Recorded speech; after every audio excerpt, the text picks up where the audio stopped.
Inmate at large. The search is on for this man after police say he escaped from a Toronto jail by impersonating another inmate. Our crime analyst has the latest on the manhunt coming up.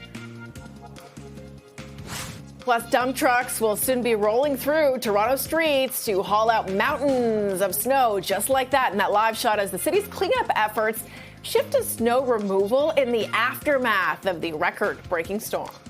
And we're getting a reaction to the impending launch of the Eglinton Crosstown LRT. Now less than 2 weeks away, TTC officials, they're calling it a phased opening. More on what commuters need to know. This is Live at 5.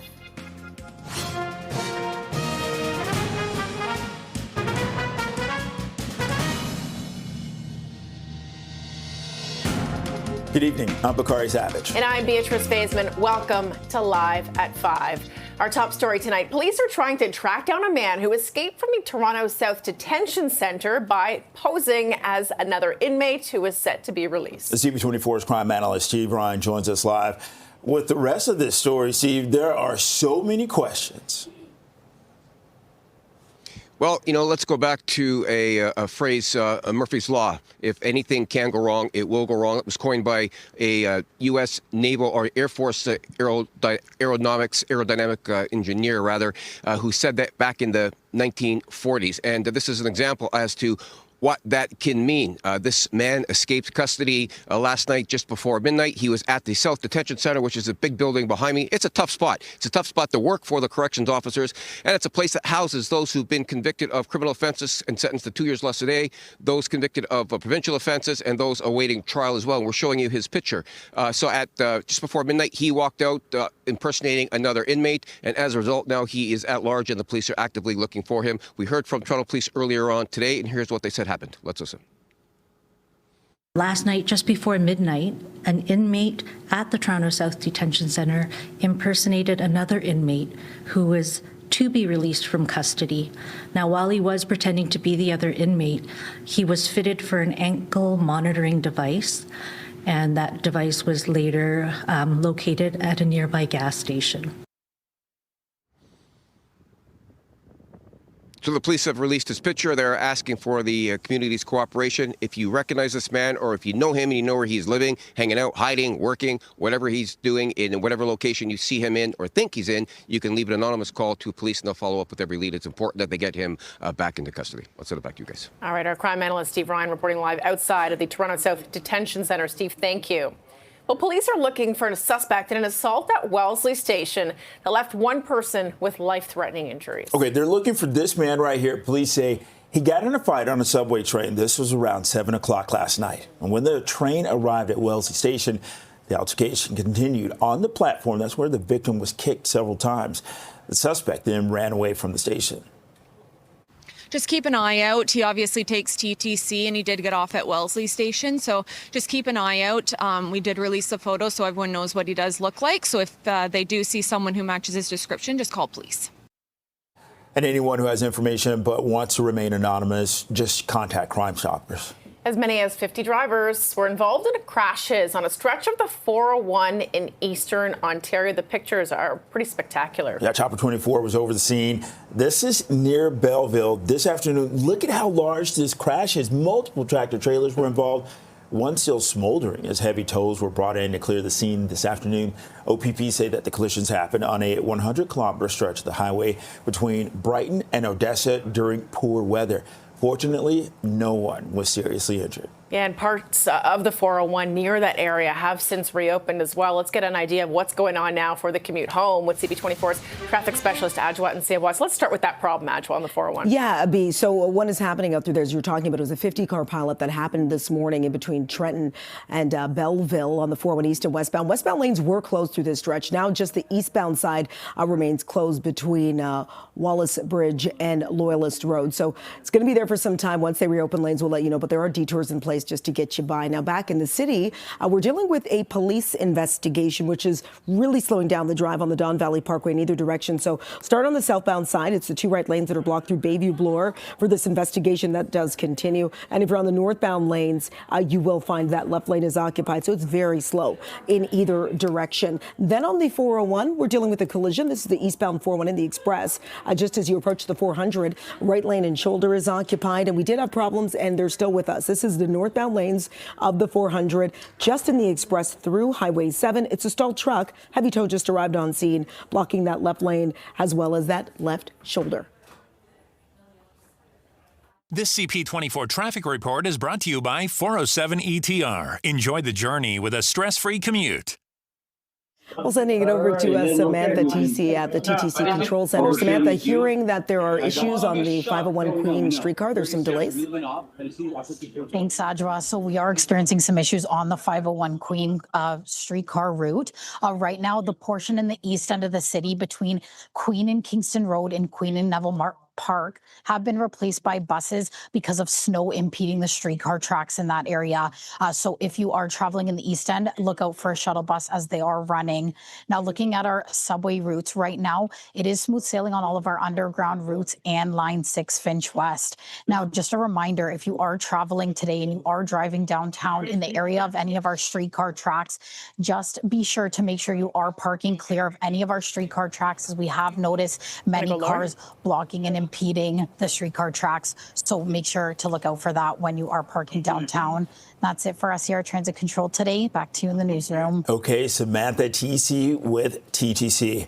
And Mayor Olivia Chow says that Toronto crews, they're starting to shift their efforts. This is from plowing streets to removing snow. This is after that record-breaking weekend storm. CP24's Arda Zakarian joining us now live with the very latest. So the snow fell, it started to get plowed, and now we're hearing that the dump trucks are going to start rolling through to move the snow. Where is it all going to go, Arda?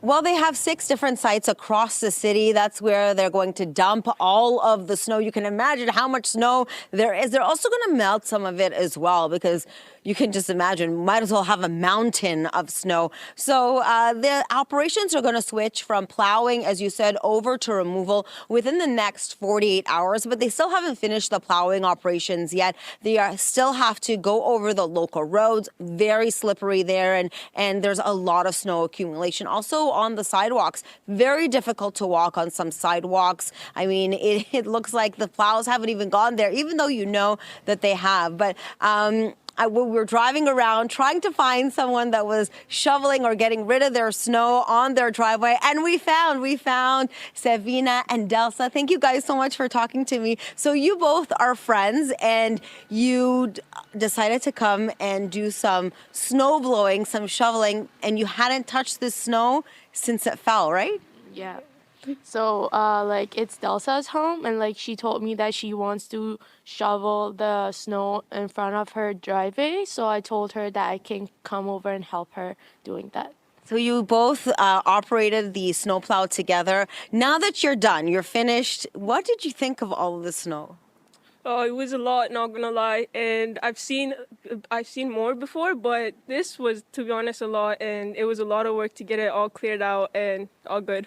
What was it like doing it with your friend? It was kind of fun. I thought if I was going to do it alone, it was going to be more harder for me. But with my friend, I feel like it added a little more fun to it. So I got it past it. I got it done with. And you guys did something else after you... What else did you guys do? Yeah, we just jumped in the snow.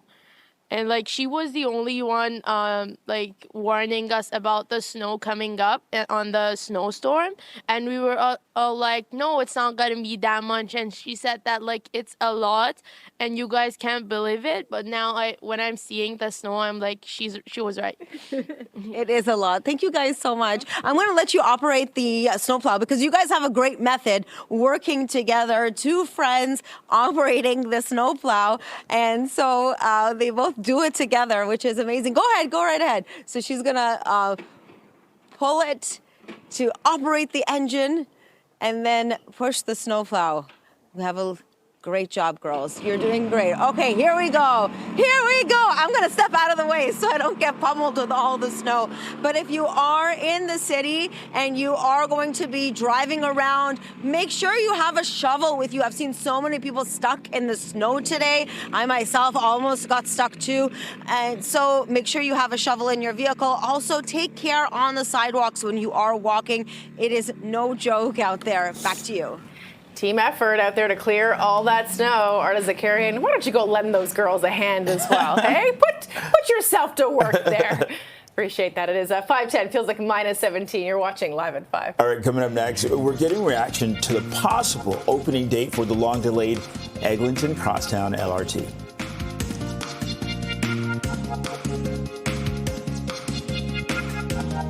Some pretty big transit news here in our city. A source confirming to CP24 that the much-delayed Eglinton Crosstown LRT will finally open in less than 2 weeks, but officials are saying it won't be operating on a full schedule. Okay, for more on what we're learning about the new transit line, let's go live to CP24's Andrew Brennan. Andrew, you were all over this when Matt Lowe posted on social media the opening date. And I will give very important credit to where it needs to go. So is our wonderful Beatrice Faisman doing a lot of the legwork. Actually, I will say 99% of the legwork yesterday, I would say, comes from Beatrice. And I was off work, so I went home and texted some people and got some answers. But at the same time, now the question really is what's going to happen, and again, when. So we have heard from sources February the 8th. The problem now is we're not hearing that commitment coming from the TTC CEO. That date being floated, of course, for a lot of different reasons. But as we're hearing from different levels of government who all are in the know behind the scenes about what's happening and when, the question really is what announcement's going to be made about a date and how that's all going to go off. And then thinking about how the TTC will operate this Line 5, which has been much delayed. First being the ground, shovels in the ground in 2011 after a delay there. Of course, other delays since then. And finally, potentially, seemingly, this February the 8th, less than 2 weeks. Here's what two levels of government and their leaders are saying about that. I believe the TTC is targeting to start the phase opening of Line 5 and the Eglinton Crosstown. It's a long time coming. I can't wait. I know it's in February and likely going to be on February 8th. I'll leave it for TTC to make that announcement. I've also hear that. Has there been bumps in the road on Finch? 100%. But let's be a little fair, and we had the largest snowfall in the history of Toronto. They had to clear the tracks. We have to make sure when they clear the tracks, they get right in there manually, not just with the heater core that they put in there. But we're going to get it going. And as Eglinton Crosstown, we'll hopefully get it open on February the 8th, but that's strictly up to the TTC. Okay, hearing that right there, strictly up to the TTC. Likely opening February the 8th. So couching their answers with a definitive, but not actually. What we do know definitively now, after hearing from Mandy Blally, the TTC CEO, guys, is that on the one hand, the February the 8th date has been put in place as a potential opening date. Boarding also changing, aka changing buses to having the LRTs operating. So that was already in the cards. But now, with this potential and seemingly February the 8th, the other thing we've learned is that it will be a gradual open, as we're being told by Lally. Ultimately, does that mean that we're not going to see a full service right away, or how they will be adjusting hours? The only thing we know is that it will be truncated hours to start, ending at 11 p.m. And again, a vamping up of services. But again, February the 8th seems pretty darn likely. Yeah, Super Bowl Sunday. I mean, I think for commuters, that is a championship win to see this finally open 15 years later. Yeah. Andrew Brennan, thank you so much, and thanks for that shout out as well. Appreciate that. Okay, so what do TTC riders think of the opening of the Eglinton Crosstown LRT getting even closer? Yeah, CP24's Melissa Duggan out on a stretch of Eglinton talking to commuters, joining us now live. Exciting for the commuters and for the business owners, Mel, along that stretch who've lost a lot of business for a long time. Yeah, business owners also thinking about people who also drive as well. And anyone who just needs to get along Eglinton in any way possible, they are all tuned in on this news to see what is going to happen here. Will this new line open by February 8th? Where I am right now looking at the traffic here along Eglinton West, this is one of the underground sections for the Eglinton Crosstown LRT. So it is a 19-kilometer long line, 25 stops. It is the Forest Hill stop that I'm nearby here at Eglinton West and Bathurst. So we're watching, it is a busy place during rush hour. The idea here is that bringing this line in service will aid businesses, will help homeowners, will help people who use this stretch and are met with some pretty heavy traffic, especially during the evening rush, especially when we see all this snow in the area as well, because that is not helping things out at the moment. I want to share some of the feedback we're hearing from people, how they feel about the potential 6-year wait that we've been experiencing. Well, if it opens, it's a great news for everyone. But in your heart of hearts, do you believe it'll open on the 8th? Most likely, just because it's trending a lot. I do not believe it'll open on February the 8th. I truly don't. No, it's hard to believe. I guess I will see it when it happens. But it would be nice to have an official source saying that it's opening in 2 weeks. I didn't even know it was opening in 2 weeks.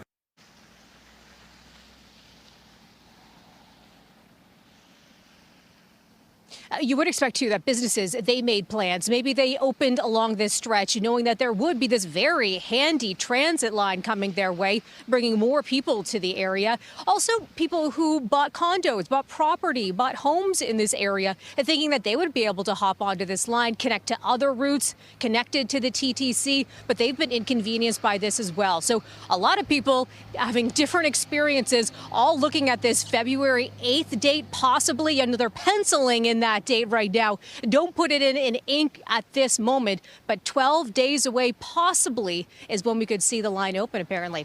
Back to you. Okay, CP24's Melissa Duggan getting reaction from riders. Thanks a lot. Okay, it's 5:18 -9. This is Live at 5. Up next, Prime Minister Mark Carney standing by his comments at the World Economic Forum after U.S. Treasury Secretary Scott Bessent claimed that he walked them back on a call with Trump. Our Phil Perkins has more on that after the break.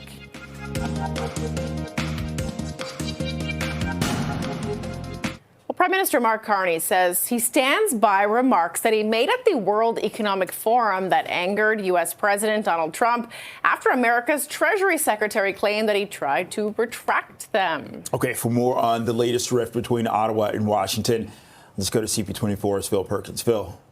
Well, Bakari and Beatrice, that speech was a 15-minute-long speech last week in Davos at the World Economic Forum. It had a lot of people talking, and clearly still has a lot of people talking here. Prime Minister Carney basically saying in a veiled shot to the superpowers in the world, primarily the U.S., saying that, they no longer have to call all the shots, and middle powers like Canada have to toe the line. They actually need to work together, these middle powers, and, kind of create this new world order. This during the same trip that Carney was on, where he made deals with a superpower like China as well as Qatar. Now, the Trump administration then flew to Davos as Carney was coming back to Canada and basically said that Canada is living because of the United States. And President Trump going on Truth Social, calling Mark Carney Governor Carney. We haven't heard the Prime Minister being referred to as governor since former Prime Minister Justin Trudeau. And so that started this riff and a back and forth between our two countries. But today, back in Parliament Hill, the Prime Minister confirmed that he did speak with Trump on the phone on Monday. And he said that he is standing by that speech. To be absolutely clear, and I said this to the president, I meant what I said in Davos. It was clear, it was a broader set of issues, that Canada was the first country to understand the change in U.S. trade policy that he had initiated, and we're responding to that. We're responding positively by building partnerships abroad. We're responding positively by building at home, and we're prepared to respond positively by building that new relationship through CUSMA. He understood that, and it was good. However, U.S. Treasury Secretary Scott Bessent was saying that apparently he was sitting in the Oval Office and he heard the Prime Minister aggressively pull back on some of the things he said. I was in the Oval with the President today. He spoke to Prime Minister Carney, who was very aggressively walking back some of the unfortunate remarks he made at Davos. And Sean, I'm not sure what the Prime Minister was thinking. Of course, Canada depends on the U.S. There's much more north-south trade than there could ever be east-west trade. And of course, some of the fallout from this was Trump threatening a 100% tariff on all Canadian goods if a free trade agreement was agreed upon with China. And we understand that Dominic LeBlanc, the U.S. Trade Minister, said he spoke with his American counterpart and he told him that he laid out, the trade deal with China is not a free trade agreement, that the U.S. understands what that deal is and what it isn't. In this case, that is a free trade deal. Now, speaking of, CUSMA is going to be negotiated on Canada Day this year. So it seems like everything is kind of building up to that moment to see what we can make out of it. Back to you guys. Yeah, wouldn't it be nice if the Trump administration aggressively walked back tariff threats? I think that's just his negotiating tool. He uses tariffs as a threat, this big 100% tariff, and sees how Canada reacts to that. Because we know when they speak up, we clearly talk about it. No question about it. Phil Perkins, live in our newsroom. Phil, thanks so much. It is 5:23, feels like minus 17. You're watching Live at 5. Daryl Sittler's historic game is going to be celebrated at tonight's Leafs game. He looks back on it coming up.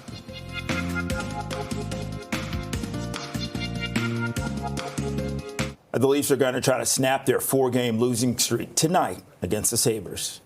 Picked off and brought back by Brock Nelson. Nelson moves in and shoots, scores!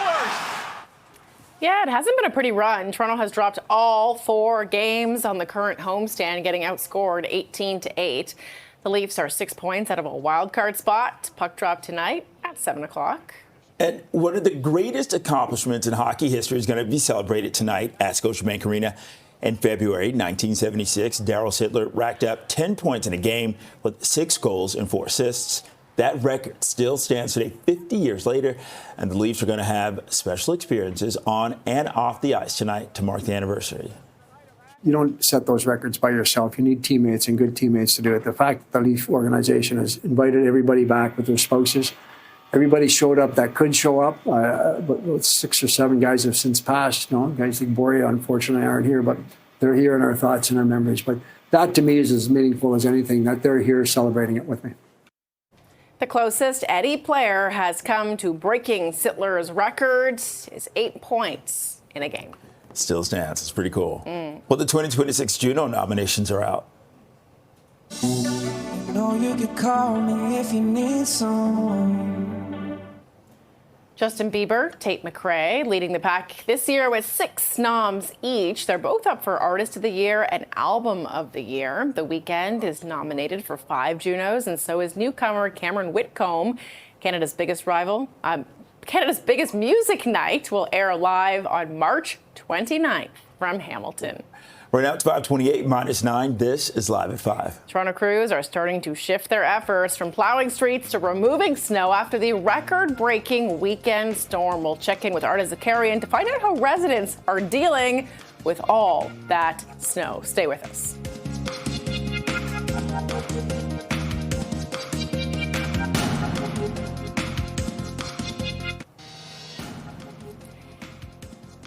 Inmate at large. The search is on for this man after police say he escaped from a Toronto jail by impersonating another inmate. Our crime analyst has the latest on the manhunt coming up. Dump trucks are soon going to be rolling through Toronto streets to haul out mountains of snow. Here's a live look as some residents try to get rid of some of that. The city's cleanup efforts shift to snow removal in the aftermath of that record-breaking storm. And we're getting reaction tonight to the impending launch of the Eglinton Crosstown LRT, now less than 2 weeks away. TTC officials are calling it a phased opening. We'll have more on what commuters need to know. This is Live at 5.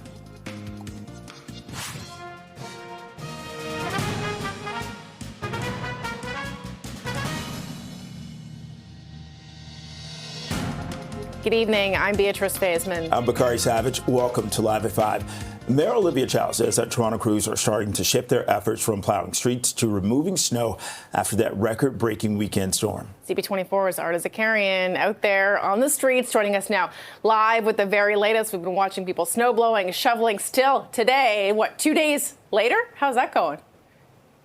Yeah, You know, this is the third day, really, that after the snowfall, and the plowing is still continuing, not just for residents, but also for the city, too. They're not shifting over to the removal part until 48 hours have passed. They still have lots of work to do.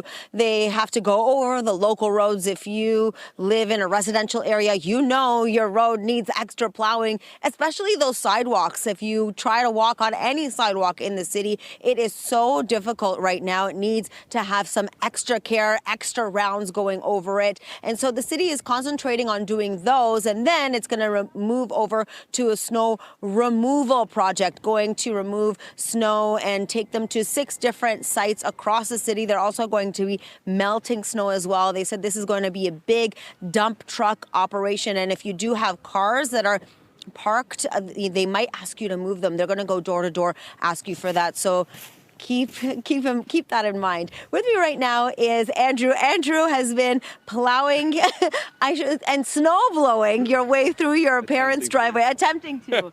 How's it going? Actually, it's not so bad. I mean, I thought it was going to be a lot worse. Toward downtown got 60 centimeters, and I live closer to the downtown core, so it was definitely a lot more, let's say, apocalyptic downtown, but close to where we are right now, it's not so bad necessarily, but it's taking a bit of time. Yeah, for sure. The snowblower is doing a lot of work, but so are you. So when you see the amount of snow, I know you said it's not that much, but it's still quite a bit. What do you think of this snowfall?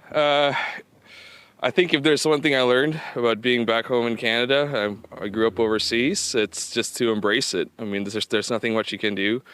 A lot of other countries don't have this kind of apocalyptic snow for sure, but if you learn how to embrace it and you just, it's not the worst thing in the world. It's just a little extra effort.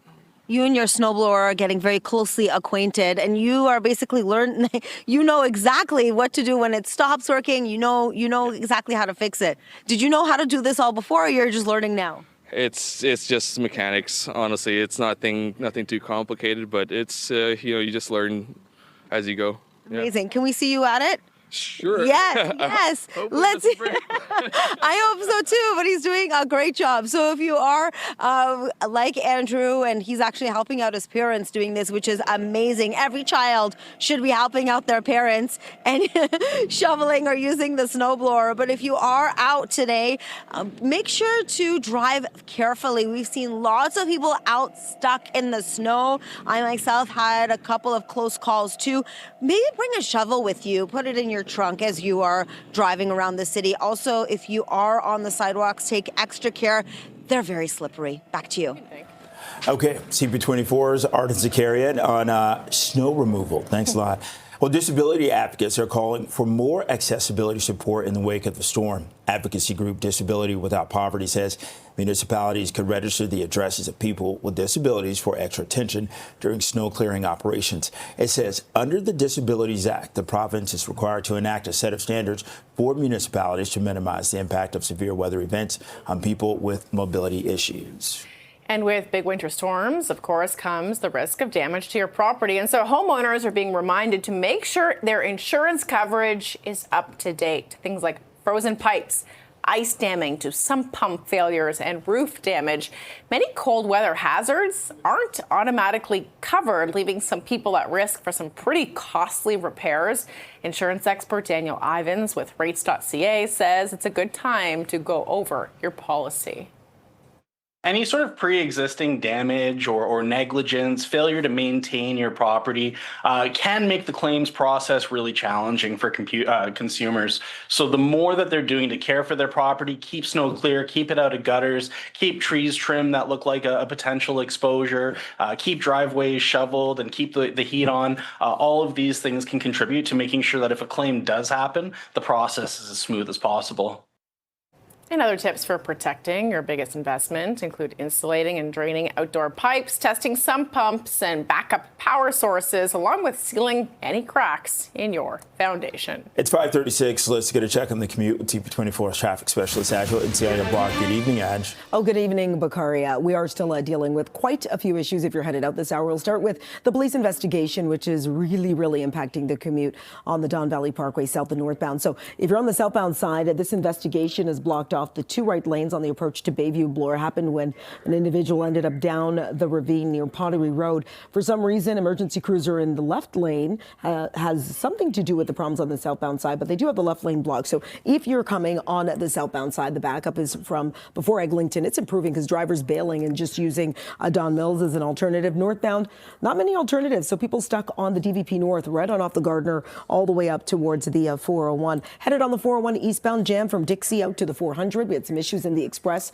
that did all clear. And it looks like we do have problems southbound on the 410. This is just as you approach Steeles. This collision was blocking the right lane. It's managing to squeeze over to the side. A heads up, too, if you're headed a little bit outside of the city on the 401 between Trenton and Belleville, eastbound lanes are still closed near Loyalist Road, shut down because of a multi-vehicle collision involving up to 50 vehicles. Now I'm going to send it over to Samantha TC at the TTC Control Center. Samantha, hearing there are issues that are impeding the 501 Queen streetcars? Okay, Roger. Yes, Adjoa, that's right. So we are continuing to see this issue with the 501 Queen streetcars. Currently, streetcar service is being replaced by buses in the east end along Queen Street between Kingston Road and Neville Park because of some snow piles that are impeding the flow of streetcars in that area. So if you are traveling, just make sure to look out for a shuttle bus in that area.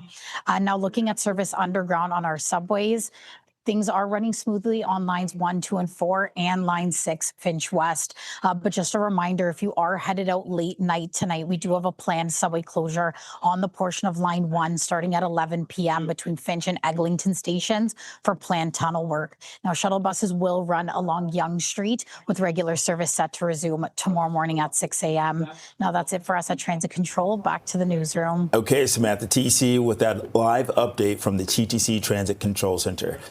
And well, police are trying to track down a man who escaped from the Toronto South Detention Center by posing as another inmate who was going to be released. Yeah, CP24's crime analyst Steve Ryan joins us now live outside the Toronto South Detention Center. Steve, how does something like this happen, and whose job is it to make sure that it doesn't happen?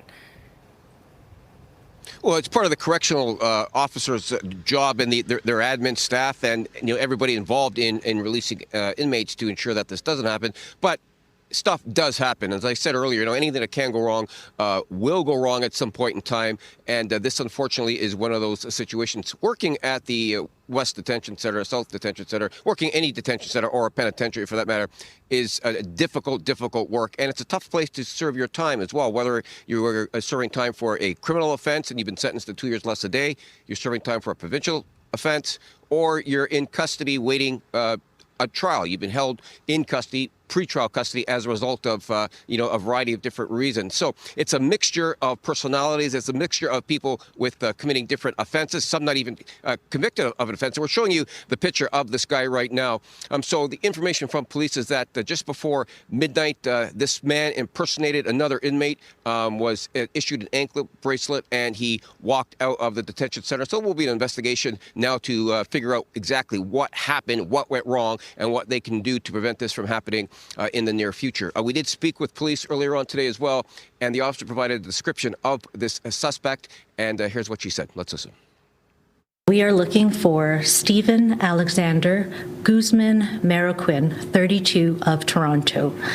He is described as being 5'9", approximately 200 pounds, and he wears his hair in a ponytail and has a beard.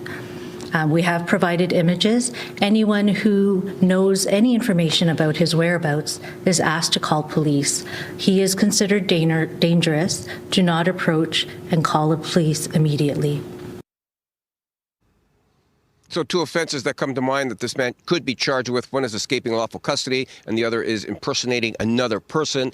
And the police, again, say that this man is considered dangerous. So if you do see him or you know where he is, give the police a call, and they certainly will follow up with every lead. Let's send it back to you guys. Okay, CP24's crime analyst Steve Ryan. And police are looking for a suspect in an assault. This is at Wellesley Station. It left one person with life-threatening injuries. Yeah, police were looking for this person. Police say that he got into a fight on a subway train around 7 o'clock last night. When the train arrived at Wellesley Station, the altercation continued on the platform where the victim was kicked several times. The suspect then fled from the station. It was reported that two men were on board the northbound subway train. They got into a physical altercation. Once the train hit Wellesley, they both exited the train. The suspect continued to assault the victim. The suspect fled the scene prior to police arrival. The victim, which is a man in his 50s, was transported to hospital with life-threatening injuries. So if you have information but you want to remain anonymous, you can always just contact Crime Stoppers. Let's go up to York Region now. A house has been destroyed in a fire. This was what the scene looked like. This is Templewood Crescent near Weston and Teston Roads in Vaughan. It started around 2 o'clock this afternoon. Firefighters battling heavy smoke as they try to extinguish the flames. Police say no injuries are reported. And then as many as 50 drivers were involved in crashes on a stretch of the 401 in eastern Ontario today. Yeah, have a look at these images from Chopper 24. It was over the scene of a large crash. This is near Belleville.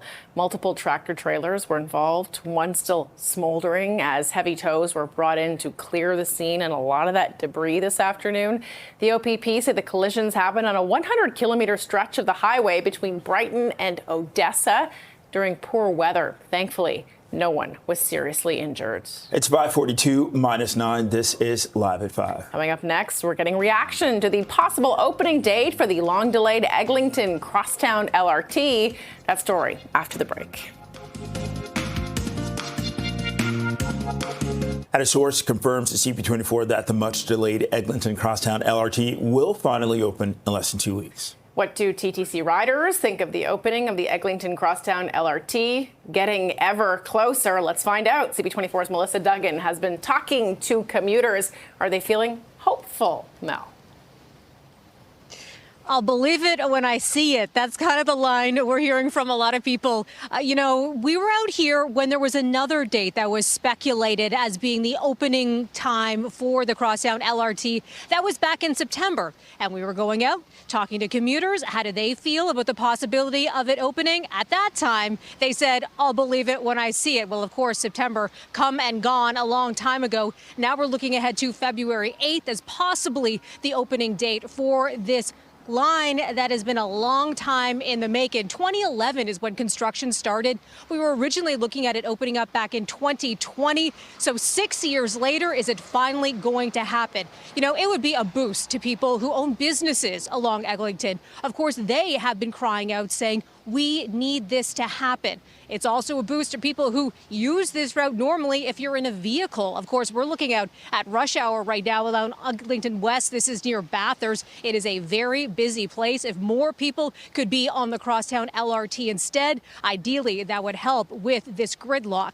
So we are getting some more reaction from people in this area. What do they think about the possibility of this LRT opening up? Have a listen. So I bought a condo here that's connected to the LRT, but I haven't been able to use it. I hope it'll relieve traffic because I do drive as well and get onto the Allen, but that's been another difficult point. The traffic here is crazy on Eglinton. So I hope it'll alleviate some of the traffic issues. If it were to happen, that would be great. I live near Eglinton, so I have been waiting for this to happen for a great number of years. I'm not overly optimistic. As Shelley Carroll said, I think if you were betting on it happening, maybe not. But I'll be glad when it happens because it'll be a great addition to Eglinton. I hope some of the businesses that went out will be replaced by new businesses that managed to survive. And I hope there's an inquiry into just what the heck happened. So that gentleman there not putting any money on it at the moment here.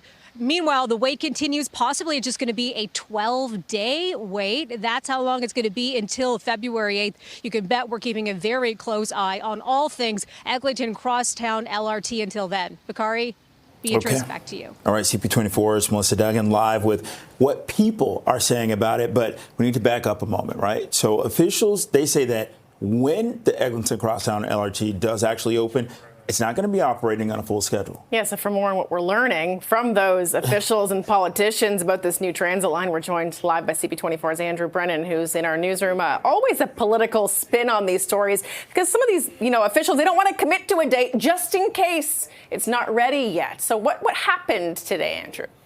Well, A few things happened today. I'm going to try my best to sum it up as quickly as possible. We had a lot of people reacting to essentially the whistle being blown yesterday by City Councillor Josh Matlow, and that created a frenzy where everyone's trying to confirm the date that he got, which was February the 8th, and then we get sources that say, and I will also again credit Beatrice Vaisman with being the first to get sources saying this on the record, but anonymously, that February the 8th is the thing. It is the thing. It is the day.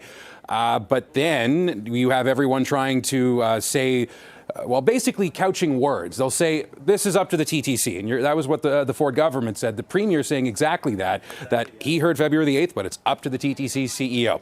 And Olivia Chow, our mayor, saying, this is great, but it's up to the TTC CEO. So now we have the TTC CEO saying that it may not actually be February the 8th, that date is in the cards, but maybe not necessarily definitive. And I will say that he is the one with the final word here. But with all of this in mind, when we think about what the TTC's finally opening LRT line on Eglinton will look like, this is what we're being told by the TTC's Josh Cole. We're targeting this date in February.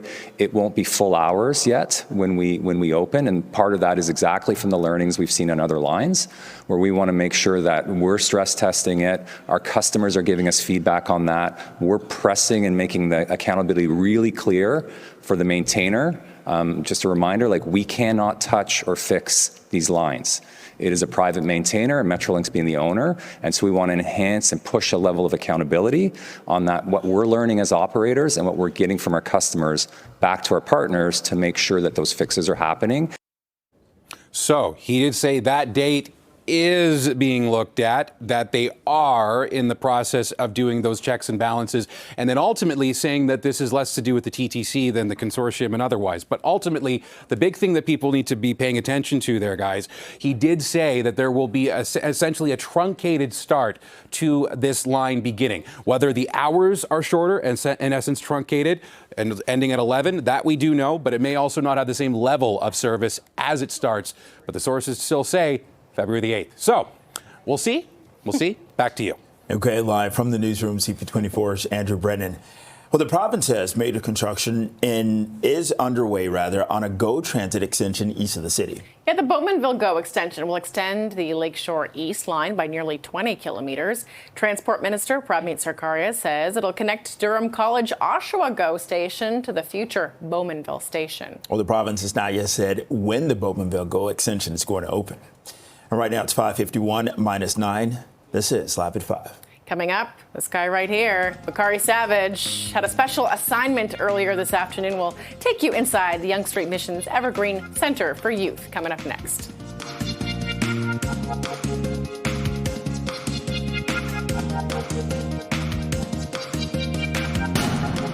Well, the winter is an especially tough time for people without stable housing, including young people. Yeah, my colleague here, CP24's Bakari Savage, visited the Yonge Street Mission Evergreen Center today. It's a place for youth who need a warm meal, some clothes, social connection as well. It offers health and employment services, education and training, and other skills to help vulnerable young people get on their feet.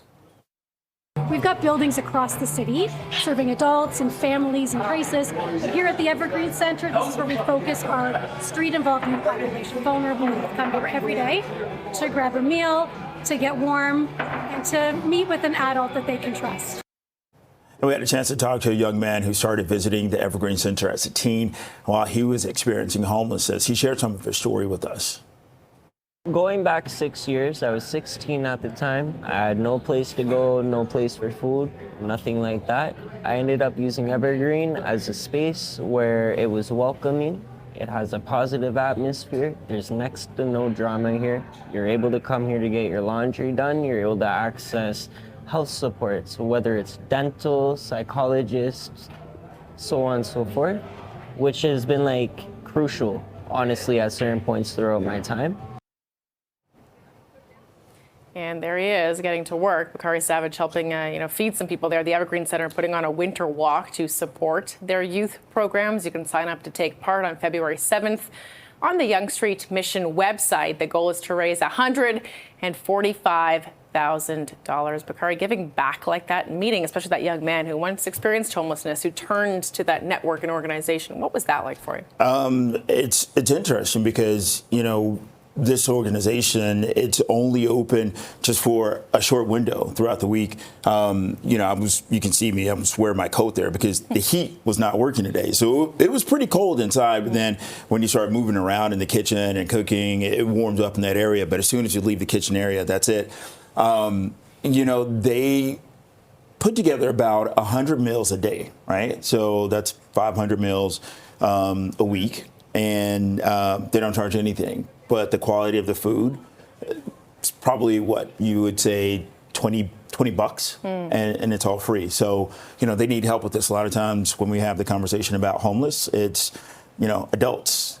There's not the part about youth. So yeah, eye-opening, and obviously it takes a village. The volunteers who come there free of charge, they give their time. It makes a difference here in the city. Thank you for watching. CTV News at 6 is next.